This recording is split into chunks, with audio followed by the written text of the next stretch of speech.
हुई है, यकीनन उससे सिर्फ संभल नहीं पूरा प्रदेश और देश शर्मसार हुआ है। जो इस प्रकार की घटना यहाँ संभल में अंजाम दी गई है, और ये हकीकत है कि संभल अति संवेदनशील जगह रही है और यहाँ पर पहले जरूर आपस में लोगों का इख्तलाफ था, झगड़े थे, लेकिन ये भी एक हकीकत है कि 29 साल से यहाँ पे कोई हिंदू मुसलमान का कोई फसाद नहीं हुआ है। लोग सुकून से रह रहे हैं। इस सुकून को आग लगाई गई है और ये भी सच है, हमारे 5 लोगों की जान ली गई है। हमने उसकी आवाज को हमारे नेता माननीय राष्ट्रीय अखिलेश यादव जी और पूरी पार्टी ने, हमने संसद के अंदर दोनों सदनों में, हमारे प्रोफेसर रामगोपाल यादव जी ने, सब लोगों ने मिलकर माननीय सांसद जी ने उठाया, और विधानसभा के अंदर जो अभी आपके सामने हमारे माननीय विपक्ष के नेता माते प्रसाद पांडे जी और अभी विधान परिषद के हमारे नेताजी बोल रहे थे, पूरी मजबूती से सिर्फ संभल के लोगों की हक की आवाज के लिए उठाने का काम किया। हम लोग सिर्फ यह चाहते हैं, अफसोस इस बात का है कि हमारी लोगों की हत्या हुई और हमारे लोग ही के खिलाफ मुकदमा दर्ज किया गया। ये कैसा इंसाफ है? लेकिन हम संविधान पर यकीन करते हैं और इस संविधान को मानते हैं और हमारा न्यायालय पर पूरा भरोसा कायम है। हमें उम्मीद है कि अगर हमें पुलिस प्रशासन से, शासन से अगर हमें इंसाफ नहीं मिलेगा तो न्यायालय से हमें इंसाफ जरूर मिलेगा। उसकी लड़ाई हमने संसद के अंदर और विधानसभा में मजबूती से लड़ी है और इंशाल्लाह हम पूरी कोशिश करते हैं कि उसका भले ही खामियाजा मुझे भी भुगतना पड़ा कि मेरे खिलाफ भी मुकदमा, मेरे वालिद साहब के खिलाफ मुकदमा, हमारे विधायक जी उनके बेटे के खिलाफ मुकदमा लिखना, एक ये चीज जाहिर करता है कि पुलिस और प्रशासन अपनी जो नाकामी है या जो करतूत है उसको छुपाने के लिए इस प्रकार की ये चीजें करी गई हैं। और हम चाहते हैं कि हमारे लोगों को इंसाफ मिलना चाहिए, वो भी इस देश के नागरिक हैं। आप स्थानीय सांसद हैं, आपको इतना समय क्यों लग गया अपने इलाके में आने में? मैं गुजारिश करूंगा कि काश आप ये भी दिखाते अपने चैनल पर कि जिस प्रकार से यहाँ पे लोगों की जान ली गई है, उनके खिलाफ क्यों कार्रवाई नहीं की गई। आप ये सवाल पुलिस प्रशासन से और सरकार से करते तो मुझे खुशी होती। आप इस देश का चौथा स्तंभ हो। मैं सिर्फ इस पॉइंट ऑफ व्यू पे नहीं, यहाँ पे हम लोग राजनीति करने नहीं है। राजनीति करना होता तो हम पहले से बहुत कुछ प्रयास कर सकते थे। माननीय राष्ट्रीय अखिलेश यादव जी ने पहले ही डेलीगेशन बनाया था, शायद आप लोगों को मालूम होगा, हमने 3 बार प्रयास किया आने का, लेकिन हमको रोक दिया गया। पहला प्रयास किया तो 3 दिन की, माननीय माता प्रसाद पांडे जी ने कहा था 3 दिन की, कहीं डीजीपी जो उत्तर प्रदेश है कि 3 दिन के बाद चले आइए। फिर हमने फिर से राष्ट्रीय अध्यक्ष जी ने एक डेलीगेशन बनाया, फिर आने का प्रयास किया तो हम लोगों को लखनऊ, दिल्ली, जगह जगह मुख्तलिफ जगह पर रोक दिया गया। हम लगातार प्रयास कर रहे थे आने का, लेकिन अफसोस है मैं यहाँ का सांसद हूँ। यहाँ का सांसद होने के साथ साथ मैं यहाँ का निवासी भी हूँ। मुझे भी आने के लिए क्यों रोका गया? मैं अपने लोगों के दुख में, दर्द में शरीक होना चाहता था, मैं उनके गम में शरीक होना चाहता था, उनकी परेशानी को समझ कर करके मैं चाहता था उनको इंसाफ मिल सके, लेकिन अफसोस है यहाँ आने नहीं दिया गया। लेकिन खैर कोई बात नहीं, आज हम हाजिर हुए हैं और हम और हमारी पूरी पार्टी चाहती है कि संभल के लोगों को इंसाफ मिलना चाहिए। जो उनके साथ ज्यादती हुई है, जो जुल्म हुआ है, उसके खिलाफ आवाज उठनी चाहिए। जिया, जब पुलिस ये कह रही हो कि खुद ही आपस में मर गए लोग, गोली मार दी आपस में, आपको क्या लग रहा है कि अफसोस है कि पुलिस की तरफ से ऐसी इस प्रकार की बातें आना जिसका कि औचित्य कोई मतलब नहीं बनता। मैं आपसे पूछ रहा हूँ, अगर इस बात को आप लोग सच मान सकते हैं तो मैं ठीक है, इस बात को भी सच मान लूंगा कि लोगों की आपस की गोली से मृत्यु हुई।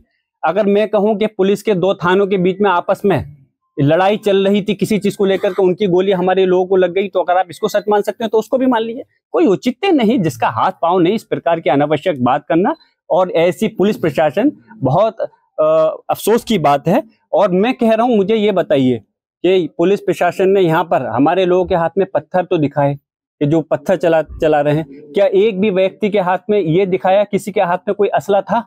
कोई वीडियो दिखाई? उनके तो ड्रोन कैमरे भी चल रहे थे, क्योंकि हमारे लोगों ने कोई तैयारी नहीं थी, सिर्फ वो वहां पर गए थे इसलिए कि क्यों दोबारा से सर्वे किया जा रहा है, इस चीज को जानना चाहते थे। उसके एवज में उनको पता नहीं था कि इस प्रकार का हमला उन लोगों के ऊपर, जो निहत्थे लोग वहां गए थे, ऐसी कार्रवाई हो जाएगी और हमारे 5 लोगों की जान ले ली जाएगी। जान तो सिर्फ 5 लोगों की गई है, लेकिन घायल 2 दर्जन से ज्यादा लोग घायल हैं जिनके ऊपर वो हुआ है। अफसोस है कि जैसे अभी हमारे लाल बिहारी साहब, हमारे नेता प्रतिपक्ष विधान परिषद ने कहा कि उन्हीं के गोली लगी और कोई मुकदमा अभी तक नहीं।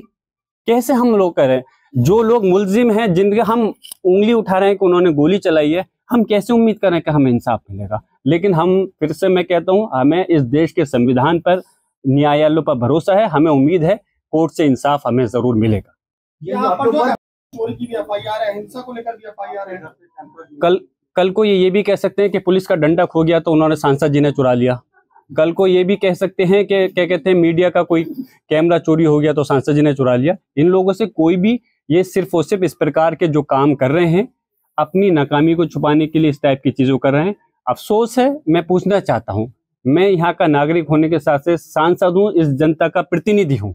अगर जनता ने मुझे चुन करके भेजा है, अगर मैं उन पर हो रहे जुल्म की आवाज मैं नहीं उठाऊंगा तो कौन उठाएगा। मेरा मकसद ये नहीं है कि सिर्फ मेरे लोगों पर जुल्म हो और मैं उनसे पुलिस प्रशासन से सौदा करके मैं खामोश बैठ जाऊं। मेरा फर्ज बनता है, लोगों ने मुझे जो वोट दिया है इसलिए दिया है कि मैं उनके गम में दुख में शरीक हो सकूं, उनके ऊपर हो रही परेशानियों के लिए आगे उनकी मदद कर सकूं। उसी के तहत मैंने अपनी आवाज को बुलंद किया। उस आवाज को दबाने के लिए पुलिस प्रशासन ने इस काम किया। मेरे खिलाफ झूठे मुकदमे लिखे, जैसे माननीय अभी हमारे राष्ट्रीय अध्यक्ष जी ने भी इस बात को कहा है, अखिलेश यादव जी ने, कि जब मैं वहां मौजूद नहीं था तो कैसे ये घटना घट गई और कैसे मेरे पर मुकदमा लिख गया। आपसे मैं मीडिया वालों के माध्यम से कहना चाहता हूं कि अगर मेरी मानसिकता ये होती, मेरी सोच होती कि मैं इस प्रदेश का संभल के उसमें आग लगाना चाहता हूं, तो पहले से तो ताकत में हम दादा मोहतरम के टाइम से सबसे रहे। 29 साल से क्यों यहाँ पे दंगा फसाद नहीं हुआ। अगर हम ये चाहते, पहले दिन जब सर्वे हुआ था 19 तारीख में, जब मैं वहां मौजूद था, उस दिन दंगा फसाद क्यों नहीं हुआ। 22 तारीख में जब जुमे के दिन अगर जब नमाज से हमारे लोगों को रोका गया तो उस दिन दंगा क्यों नहीं हुआ। तब होता, मैं आरोपी के मैंने भड़का दिया। जब मैं मौजूद नहीं, हजारों किलोमीटर दूर बेंगलोर के अंदर all India Muslim personal law board की बैठक में गया था, तो आप कह रहे हो दंगा भड़का दिया। उन्होंने कहा कि उसके माध्यम से उन्होंने इस प्रकार की स्पीच दी। मुझे स्पीच दिखाइए कि जिसके अंदर कि मैंने गलत कहा हो। मैंने कानून के माध्यम का इस पर कहा था कि अच्छा मैंने ये अल्फाज कहा मस्जिद ही है और रहेगी, तो क्या गलत था। प्लेसेस ऑफ वर्शिप एक्ट है, हमारे पार्लियामेंट का बनाया हुआ कानून है। वो कानून कहता है 1947 से पहले जो भी चीज धार्मिक स्थल, चाहे मस्जिद, मंदिर, गिरजाघर, ये जो भी हो, अपने अस्तित्व में रहेगी, उसके साथ कोई बदलाव नहीं होगा। तो कहां से कानून ये गलत हो गया, कहां से भड़काव हो गया। तो उनको पता था कि इस प्रकार से ये चीज उनकी रिपोर्ट झूठी साबित हो जाएगी। तो उन्होंने कहा कि उन्होंने विधायक जी के बेटे ने कहा कि सांसद जी हमारे साथ हैं। तो क्या बात कर रहे हो, जब वो खुद मौजूद नहीं, उनके विधायक जी के बेटे भी, तो इस प्रकार की अनावश्यक रिपोर्ट दर्ज करने से क्या साबित करना चाहते हो। कल को आदमी ये कहने लगे कि फला मंत्री या फला राष्ट्रीय अध्यक्ष किसी पार्टी के वहां थे, उनके खिलाफ भी मुकदमा दर्ज करोगे। मैं यही कहता हूं, आप लोग चौथा स्तंभ हैं इस देश का। लोग विश्वास आप मीडिया पे अभी करते हैं, लेकिन जिस प्रकार की कुछ रिपोर्ट हैं, कुछ गिनती के चैनलों ने संभल की जनता को बदनाम करके उनको विलन बनाया और सिर्फ पुलिस प्रशासन को हीरो बनाने का काम किया। ये गलत है। पुलिस प्रशासन अपनी TRP बनाने के लिए तरह तरह की बातें अपनी पलटता रहा है। पुलिस प्रशासन ने तो ये भी कहा था गोली हमने नहीं चलाई है। क्या आप लोगों ने वीडियो नहीं देखी थी गोली चली है। तो इसलिए मैं ये कहता हूं कि आपसे मेरी गुजारिश है कि आपके चैनलों के माध्यम से भी हम लोगों के हक और इंसाफ की आवाज उठाइए।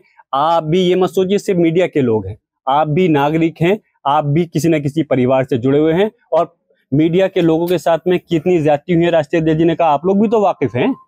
फिर अगर आप लोग नहीं उठाओगे तो कल को कोई भी किसी के साथ बख्शिश का खाना नहीं रहेगा। हम सिर्फ आप लोगों की आवाज को उठा रहे हैं।